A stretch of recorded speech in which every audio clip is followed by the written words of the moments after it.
Oh my God, so many people tell you to do this. Why? It is the worst advice anyone can possibly give you for a brand new startup business. It will guarantee your failure.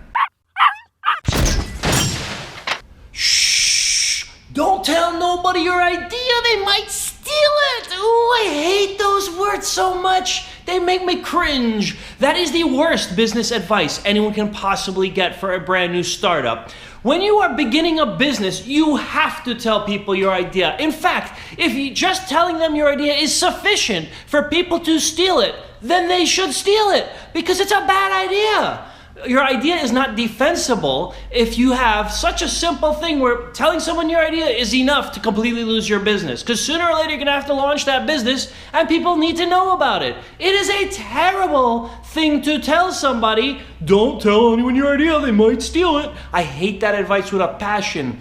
Listen, if your idea is so great, then you need to be the first person to bring it to market. That isn't the same thing as the first person to think of it. Because the person who thinks of it ain't worth nothing. As you've heard, ideas are a dime a dozen. All you need is a good business. You don't need a good idea. You need a good business. The first person who can actually make it come to fruition and make this into a proper business, that's the person who actually deserves the wealth. So if your idea is so simple and basic and obvious like that, probably someone thought of it already.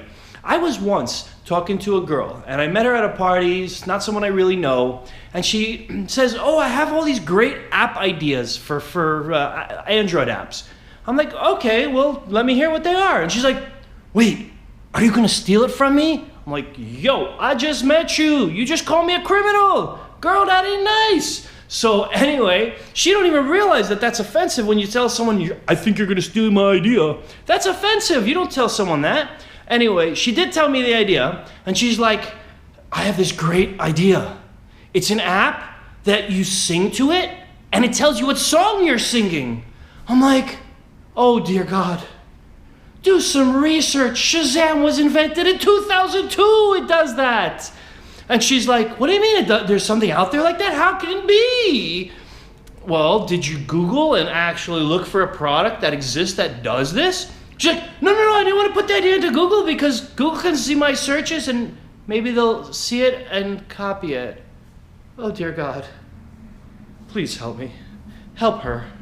Holy Lord. You have to tell people your ideas. In fact, if you don't tell people your ideas, you are absolutely destined to fail because you need to discuss the ideas with other people and get feedback. See if it works. You also need to get ideas from potential clients or customers or end users of your product or service to see if they even want the thing. Imagine you spend a year working on a product that nobody wants. You don't know because you're sure it's gonna work, so you don't need to talk to nobody. That's a really, really bad way of starting a business. You gotta talk to people who might be your customers.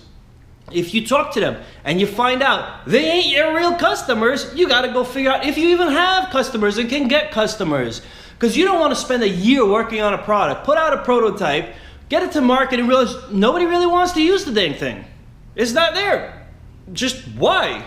Just talk to people, give out the idea, spread it out. Feel free to open your brain and let it all flow because only good things can happen. Nobody is going to steal your idea if your idea is the only thing that it stands on. Because an idea alone has no value. You have to be the first person to bring it to market. Now, let's say you bring it out to throw the idea out there in the ocean. Let everybody hear it, know about it, whatever. Becomes mainstream talk of the town, blah, blah, blah. You get it to market first. Now you have your customer base. Now you have a community of people who want to use it. It's good. There's an old expression from, I don't know how many years ago, a generation at least plus for me. So there was an expression was, does Macy's tell Gimbals? Now, Macy's is the largest department store in New York City and it's a worldwide thing. Gimbals was started in 1910 and went out of business in 1986, some 30 plus years ago. They did pretty much the same thing. What happened? Macy's didn't talk to Gimbals. Gimbals didn't talk to Macy's. The expression "does Macy's tell Gimbals" is kind of the same idea. Don't tell your secrets. But the truth is, they should have, Because maybe Gimbals would be still floating today. It was a huge department store in New York City. I don't know. Either way, you gotta talk about your ideas. You gotta get them out there. You have to get people to say, oh, is this a good idea? Is this not a good idea? If you simply put out your product with no testing whatsoever, it's a huge high risk. Now let's try the alternative. Instead of even building the product, just create an executive summary, what your product is gonna do.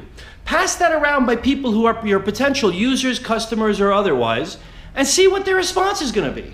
And you don't have to build anything. It's just a paragraph of text, a few paragraphs of text, and you can get immediate feedback if this is a great idea or not. If someone manages to copy your idea and steal it and get it to market, then you really didn't have a defensible idea, because that would have happened anyway once you release it. First mover advantage it means the first person who gets it to market is really, really fickle. It is not considered a strong thing to have first mover advantage.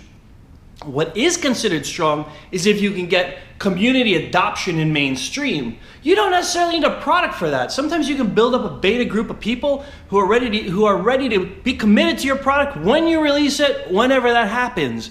Lots of companies operate that way. I mean, Tesla put out the Model 3 and got orders for it before even delivering a car. Way before, months before.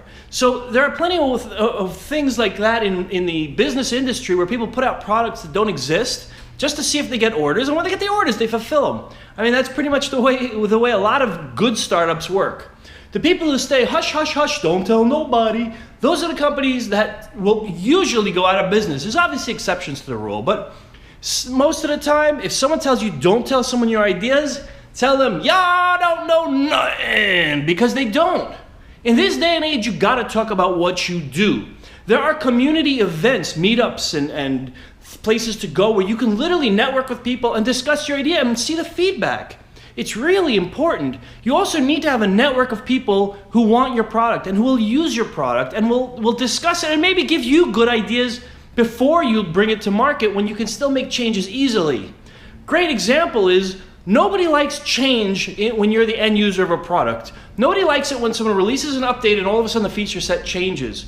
If you can put those features in before you release it because you have feedback from real customers and real users, that is much better than if you try to release the product and put out the updates later that nobody really wants. Now, mind you, on the same time, don't over-engineer this stuff, because if you start premature optimization and start making, oh, this should be like this, it should be like that, it should be...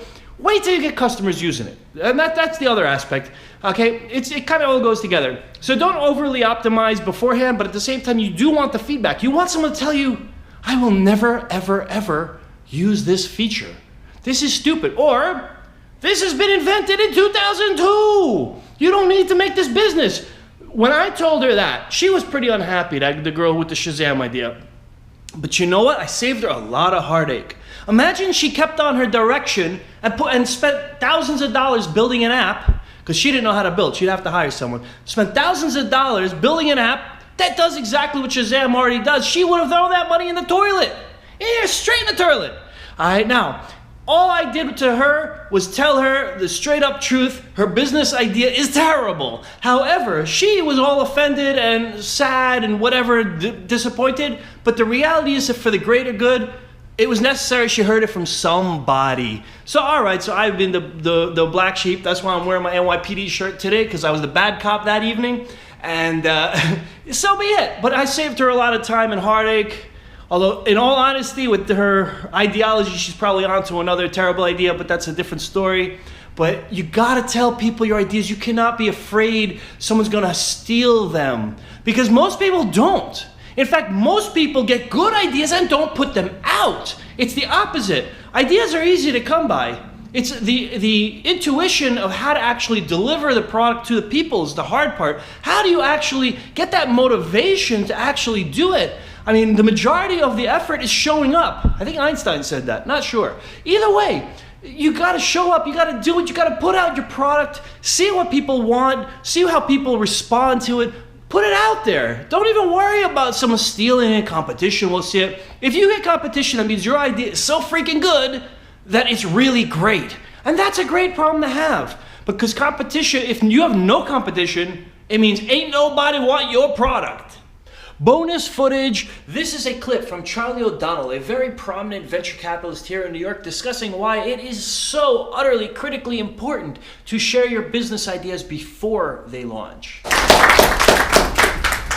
Our speaker this evening is among the most recognized tech investors in New York City. He started the very first venture firm in Brooklyn. Please welcome the sole partner and founder of Brooklyn Bridge Ventures, Charlie O'Donnell. Chances are somebody's working on your thing all at the same time.